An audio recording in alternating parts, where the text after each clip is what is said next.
match the Renekton.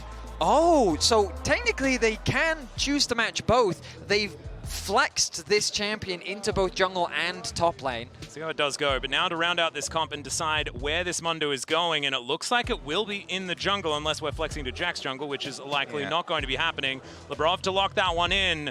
And so BB with a Jax towards the Renekton. The matchup, obviously something that Jaxes do like because you can nullify the W. But could still be a difficult one because Renekton is just pretty good in the early to mid game. I think we'll probably get like regular trading up there. Ooh. Phenomenal anchor to come through here as Hansama will be able to use the cleanse, but does have to put that on cooldown. They trade it for the heal. As you can see, Busio takes so much burst damage back. Because there's no vision on the bot side, so Broken Blade in a lot of danger. Yeah, looking a little bit dicey here as the counter-strike comes in. The Flash W is going to connect as the Grandmaster's might is not mighty enough, and first blood goes over to Whippo on this Crocodile. Take that opportunity to punish a bit. Your jungler shows getting Dragon. I will take your Cromp at least. Oh, there's the sweep from Quad. Flash comes out from Caps as the Flash in trade there as Quad avoids. Lighting up this jungle and the approach angles for FlyQuest. Hansama gets flashed on here, does have to use his flash, but now he's a Varus with no flash. Caps on Orianna is still pre-first item breakpoint because you have to start off for the tier as well. And so you're facing this Nashor's Azir in the side lane, and that's just, it's so problematic. Broken Blade, meanwhile, as you can see on screen, they're going for the 2v1. Yeah, Whippo, this is going to be a difficult one to deal with, especially with the Brock turning up that flash. Not going to help, and Whippo is going to be taken down. It's a lot of money removed from the Rift. Oh dear, throwing the first briefcase as we've got a bit of a problem for Caps as the depth charge comes through. Flash comes down, but the answering anchor is fantastic. Busio will be traded though, gorgeously played by Caps to make sure it's a 1-for-1. And, you know, all of his proxying has really benefited them. He's denying another bunch of minions under this tower. He's playing the blocker to this lane, and it's going to be very hard to stick on top of him. Skumon's health bar is starting to look very, very large, as we can see. Inspired in the area, though, Glacial Prison in hand. So we have a look at the comparison here between our top laners. Speaking of top laners, it's going to be Quad playing defensively here, getting rid of Broken Blade yet again. Means Emperor's Divide is going to be off cooldown for any potential fights, as he just leaps back in once more. This is a little dicey. There's the counter-strike to come on through. Decent stun coming on in there as Broken Blade does at least get the flash out from Quad. And he makes it to the safety of his turret. I do feel like Trinity Force on Jax is kind of the point at which Jax really starts to feel confident on a side lane, and that's what we're starting to see. Quad now has to be a lot more respectful as the Rift Herald is started off by G2. Exactly. It took him a while to get there, but he did in fact get there. Yep, teleport is available here from Broken Blade, so it can be a 5v5. As there's the anchor connecting. Glacial Prison goes down as well. Decent chain CC as the Shockwave is decent as well.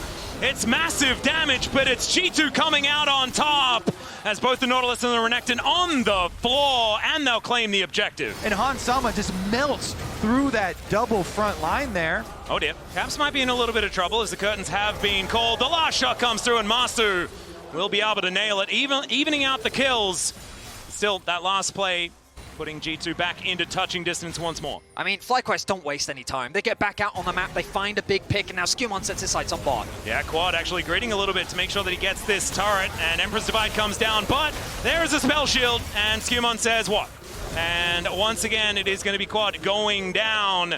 Beautifully played. They did manage to get the turret, of course. He kind of knew that he was going to be in a little bit of trouble. 1.5 items are completed for the Varus as the Dragon was started, but not actually committed to just yet. Exactly. Shockwave pulls Whippo back. Does have the dominance to get that extra health, but Caps, he will be able to push away this Renekton, and now without all of that power and money in this fight, it could be difficult here for FlyQuest as G2 still going to be pressured away, and it will be the Dragon going down. Whippo going to be stopped as well. That back not going to come through. We'll see whether they can get a dent onto this turret, and with the Rift Herald, they will be able to. Yeah, G2, they have to respect Oh no, another one, and this time the Magnustorm comes in. Whippo has to flash, gets himself out of there. Shelly gets a headache, and will be able to take this one down.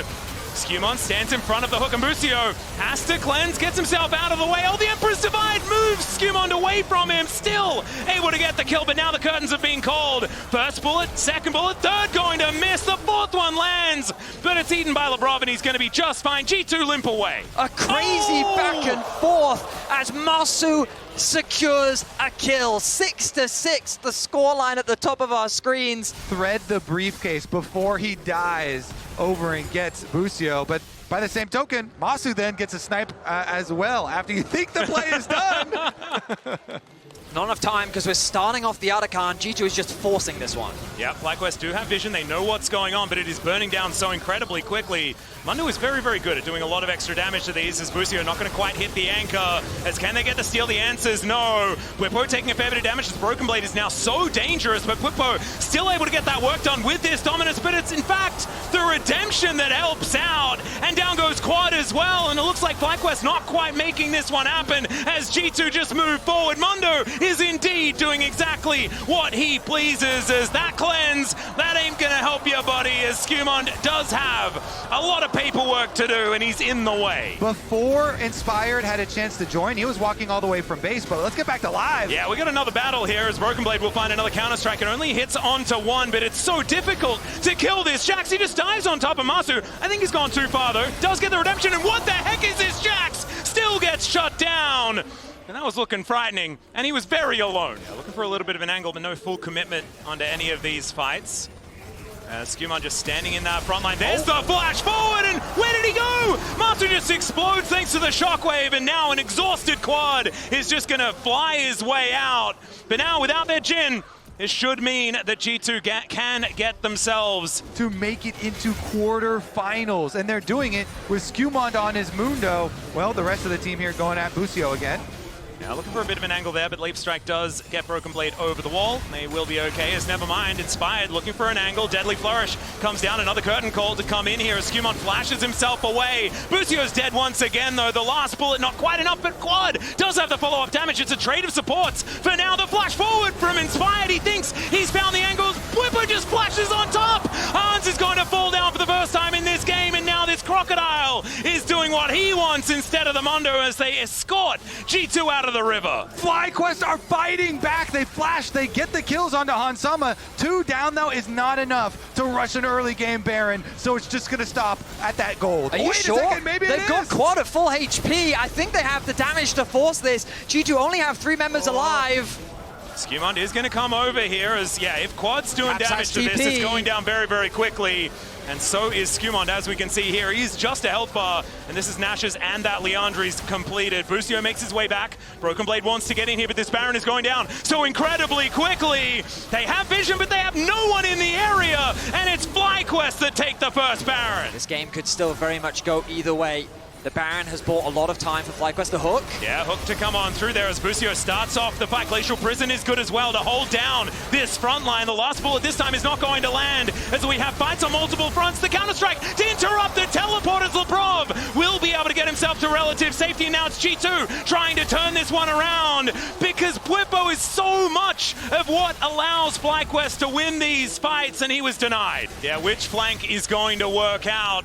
Will it be Whippo finding the priority target? But he's found instead as Labrov gets into that brush, clears out the control ward. And G2 now with the upper hand as Broken Blade wanting to sneak in once again. Whippo slices to get out of there, and Quad has to get out as well. Busio starting off the fight, gets the double knockup, but Skumond is so tanky. Not tanky enough, this Azir is just going front to back.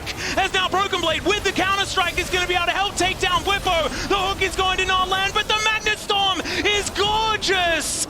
Not enough to do all the damage, and Busio somehow got in there, but look at the Emperor's Divide. Down goes Broken Blade, the curtain call as well to slow down Labrov. G2 still with some players alive, but these health bars are so low, and FlyQuest come out on top. And Skumond goes down without activating his ultimate. He just gets popped in the CC. FlyQuest, they turn on Baron. A second Baron, almost like back-to-back after it spawned at 25 minutes. And FlyQuest get another go with the Rebel Baron power play. That is absolutely insane. And FlyQuest turns it into a one fight. Oh, the timing of that Emperor's Divide was just gorgeous from Quad. We're right into another team fight as now Whippo having to use that Q to try and get his health bar back, but Hansama's just going to shut him down. The Deadly Flourish as well is trying to work out, but Broken Blade stays alive. The Emperor's Divide is gigantic, and Baby will go down. The Azir is taken as well, and G2 straight out of the replay, straight putting FlyQuest into the death chamber. Caps goes on a rampage. He huge shockwave with the help of Lebrov. G2 may well have done it. There's only Inspired left to try and defend the base, but after 3 long years, I think Europe is back at the quarterfinals. It was looking like it was going to happen again. It was going to look like North America could deny them one more time, but it's the top 8 in the eyes of G2 as they look to take down these Nexus turrets. The Nexus, the next to go down, and the Baron curse for North America is their bane, and G2 say thank you very much. Caps, the Western GOAT, finds the shockwave to take down FlyQuest. Oh my god, what I need to know what happened before that fight. Stressful fight. The lead up to that fight, yeah. Yeah. How did we get to that position? Because it felt like FlyQuest, it was a beautiful Baron. But maybe the analyst test will have more answers than us because that game was insane. Take it away. They made it. It's been so many years, and G2 is finally back in the top 8 at the World Championship after falling to NRG in 2023 at the start of the Swiss stage, into not being able to make it after losing the FlyQuest this year, also already at MSI. The fact that they needed to put it all on the line, the fact that they lost 2 Barons, the fact that they stared death in the eye, and Cap said, not today.